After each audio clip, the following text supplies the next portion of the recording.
Pregame.com. Welcome back. Pregame.tv. Scott Spreitzer, Steve Fezzik, breaking down coaching in the NFL and college football. Are coaches too conservative? We've heard some coaches talk about how they're never going to kick field goals. San Diego State coach, of course, he ultimately did attempt it at times. And bottom line is, in a billion-dollar industry, these coaches just have jelly in the belly. They're too scared. Scott, what do you think? Yeah, I think so. I mean, we're talking about what happened with the Rams last week against Seattle. John Fossil. Jim Fossil of Giants fame, New York Giants fame, his son, all of a sudden just comes out of the box as far as his thinking on special teams. Not only just the fake punt, but also the deke or the decoy that he sent to the opposite side of the field on a punt that the Rams were receiving, that they ran back 80 yards or whatever it was for a touchdown. And give Jeff Fisher credit. He has to sign off on that stuff. But a team like the St. Louis Rams is not going to beat a team like the Seattle Seahawks, too often unless you're doing things a little bit different, a little bit outside of the box. I know some things you got to do by intuition. You got to have an intuitive sense when you're a head coach or a ball player. I know that. But I still think you got to put some of the math in there, man. And I talk about this in baseball and now in football. You got to think outside of the box sometimes, especially if you have lesser talent, to give yourself a chance to win football games. And let's look back a year. Remember, that was the game, I think it was Kellen Clemens and the East Street Band were going up against the Seattle. They outgained them by 200 yards and lost 14-9 because they couldn't get in the end zone. So probably they said, well, yeah, how are we going to score against Seattle? I'm an underdog.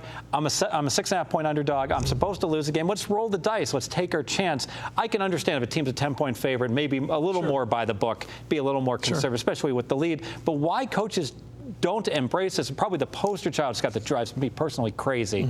Team's down 11. There's like 4 minutes to play. They have 4th and 1 from the 12-yard line, and they kick a field goal. And it's like, okay, so if I make the field goal, get a stop, get a touchdown, get a 2-point conversion, stop the other team, and then win in overtime. It's like 6 things have to happen. And the funniest thing is, this has happened in the fourth quarter. You haven't done 6 things right in 3 quarters. You're going to do 6 things right now in the final 10 minutes of the game? It does. It drives you nuts. It's funny. I pulled this off the archive. I had this stored away in an old computer, actually, at my house. It's an article from a few years ago, and it was written by a guy named Greg Garber. I don't even know if he writes for ESPN.com anymore, but he did back then. And we're going to get all geeky here on you for just a second. But David Romer is a Cal Berkeley professor. Stay with me. And he put all this information together, and he came out with the fact that you do essentially have better odds going in your favor if you go for it more on 4th down. I'm going to read you a couple of things what he said here. First of all, by the way, if you don't think anybody's followed this, guess who followed his stuff and studied his stuff when he came out with this? Bill Belichick of the New England Patriots. But he said, Romer, teams should be a lot more aggressive on 4th down. On average, you'd be better off going for it, essentially, in any short yardage situation. And then there are some cases, even in longer yardage, when you're in that position where neither punting nor a field goal looks very attractive. He said the usual assumption of profit maximization implies that in their on-field behavior, teams should act to maximize their probabilities of winning. And he went on to say, this isn't happening. There's more to it. I'll talk a little bit about more of it, but this is just a little brief bite into what this article was about from this Cal Berkeley professor. Now, Jim Fossil, by the way, had a comment on this. Jim Fossil, we got to make sure that everybody knows, is a Stanford man, came out and ripped him apart. He did it jokingly, tongue-in-cheek, but he also said this professor, he said, keep in mind, goes to Cal Berkeley. And, of course, Fossil is a Stanford man, but I'll get a little bit more deeper into it with some of the numbers here. There are times when you don't want to follow what this guy's saying. But anyway, there's just a point about a professor who dove into it. Yeah, and I really think, too, and it's funny how they got the chart for whether to go for 2 or not. And, of course, Andy Reid doesn't own one. Everyone else does. Andy, when you are down 5 points and there's 7 minutes to play, you don't have to decide whether you should go for 2. You know why? Because you suck at this. You need to get on your phone and call Scott, who will tell you for a lot less than whoever you're paying to make these bad decisions. You need to go for 2 there. But I digress. The 4th and 1, for instance, it really is a no-brainer for me. If you have 4th and 1, like on the 34-yard line, you go for it because you have about an equal chance to make it go. You maybe make it 60% of the time. If you kick the field goal, you make it about 60% of the time. If you have a good kicker, so why would you not go for it because if you pick it up, it's probably worth 4.5 points. The risk versus reward. Yeah, the risk versus reward is better. And also, if you miss the field goal, you lose 7 yards. If you have 4th and 1 from the 20, actually, or the 25, maybe like the 27, that might be the sweet spot. You have a good kicker because now, okay, I'm going to make the field goal. Sure. Okay, there's not really that risk of missing, and I'm still 20 yards away. I'm not in the red zone. But then it's weird because a lot of coaches will go for it in that situation. Right. That's the one time I don't want to go for it. But you have 4th and 1 on the 1 yard line. Oh, Scott, this is going to be an extreme example. I'm almost indifferent between scoring a touchdown and like just downing the ball on the 1 inch line and giving the other team the ball. It's almost worth 2 points in expectation for them to start on their own 1 inch line. Yeah. And ask Houston Texans about that with their field position at the end of the first half. I mean, so the people say, well, you take the field goal, it's worth 3 points, but I give up 27 yards in field position, and it's probably worth like 2 points. So it's not 3 versus 7. Right. It's really 1 versus 4. I'm getting quadruple the benefit for scoring the touchdown. So I love what the Rams did 4th down, getting to that one specific play at the end. And they faked it, and I honestly think they make that about 70% of the time. I'm sure they had an option if it wasn't open that the kicker could have kicked it as well.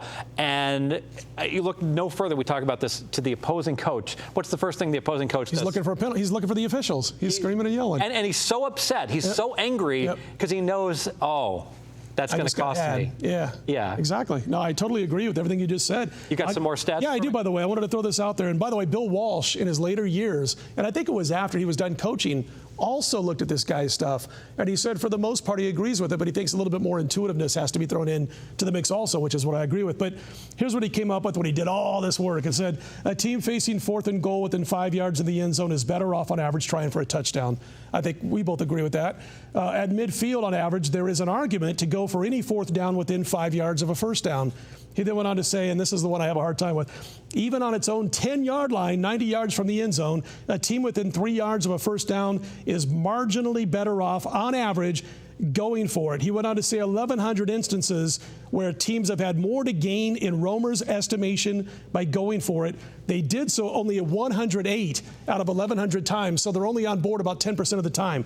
That last stat I gave you about on your own 10-yard line, listen, man, I know the math says to do it. You cannot do it. I think that's where intuition and football knowledge, and that's where Fossil jumped in and said, what does he coach? And I have to agree with Fossil when he said that. And I actually agree with you there in Fossil because psychologically, the second you do that, you lose the locker room. Exactly. You lose the players. We got no faith in our defense, and it's like, you can't take that chance. You can't like basically tell your defense like I have no faith in you. Like you can't stop anyone, and so you have locker room problems. However, I will say this: if you have 4th and 10, I see this all the time, and there's 4 minutes to play, and you're down 7 points.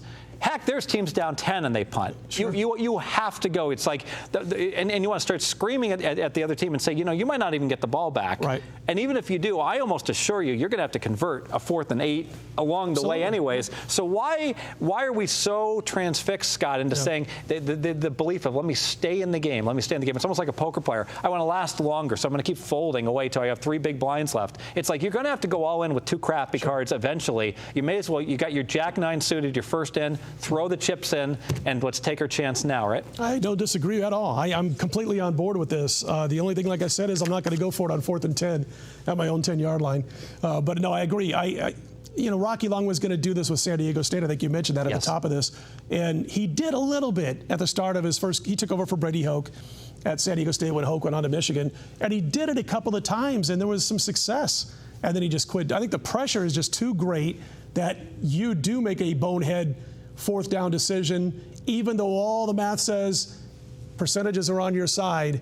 When it costs you a game, maybe you're not a team that goes 9-2 every year in college, or you're not in the playoffs every year in the NFL, and it costs you a game, your job's on the line, your neck's on the line. So I guess as the article said, I think it was that article who said there's one last bastion of fascism in the NFL, and it has to deal with this. And that happens to me as a handicapper, too, where I go ahead and I know that a first half bet, I get a better number in a first half than a game. Right. So I play the math, and I bet the team. Even though I like them for the game, I bet them for the first half more, and then they lose the first half, they win the game, and I'm like, turned a winner into a loser. What was I thinking? But let me go ahead and conclude, though. One other thing I like about this, the hidden advantage of, and also you don't have to just go for it. You can fake it also.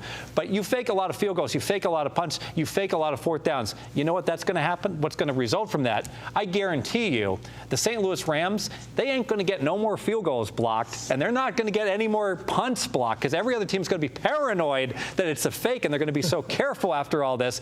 Not to mention on punt coverage, I assure you, there'll be no more like selling out and going at the receiver. They will fan out more, and the St. Louis Rams, I will go on record, will have the largest per punt return in the league the rest of the year because it will paralyze all the other teams in their coverage. That's a great point. I got to ask you one quick question. This might be totally off the boat, and I'm talking about, so if let's say you practice with your quarterback to where he can quick kick or pooch kick or whatever you want to call it.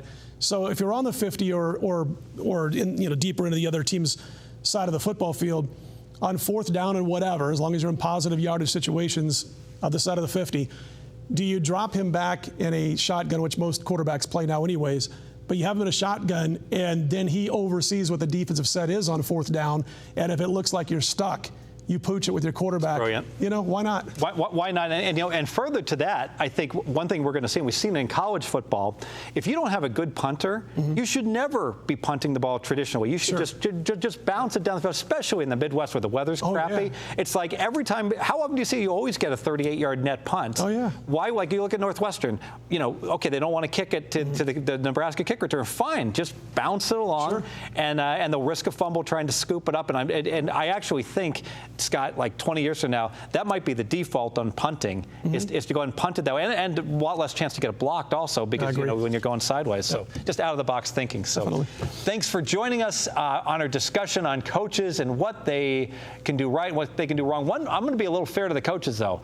Bobby Hauck faked a punt against Fresno. He was up 17-0, 4th and 3 on the 47. That's the first time in football history I've seen this type of fake fail, and he just got lambasted by the media. And I really think that maybe the coaches actually are not so suboptimal in their decisions because they know they want to preserve their lifetime. And when you fake a play, like if the Rams lose that game, immediately everyone gets on the hot seat. And it's better to bat 0 than to bat 500 or even 750. No, that's my one caveat to this whole thing is I totally understand. I get it when it comes to such a volatile profession as college football and NFL coaching. They've got to watch out for their butts sometimes. And so I understand that has to influence some of the thinking. Very good. We're about a third of the way through coming up on halfway through the NFL season. Next video, maybe next month, we're going to come on and go ahead and project who our Super Bowl winners will be. That'll be our next evergreen video, if you will. Thanks for joining us here on behalf of Scott Spreitzer, Steve Fezzik. Let's go ahead and put your Tuesday in the win column, as Scott likes to say. Thanks for joining us. Good stuff. I was just thinking about that.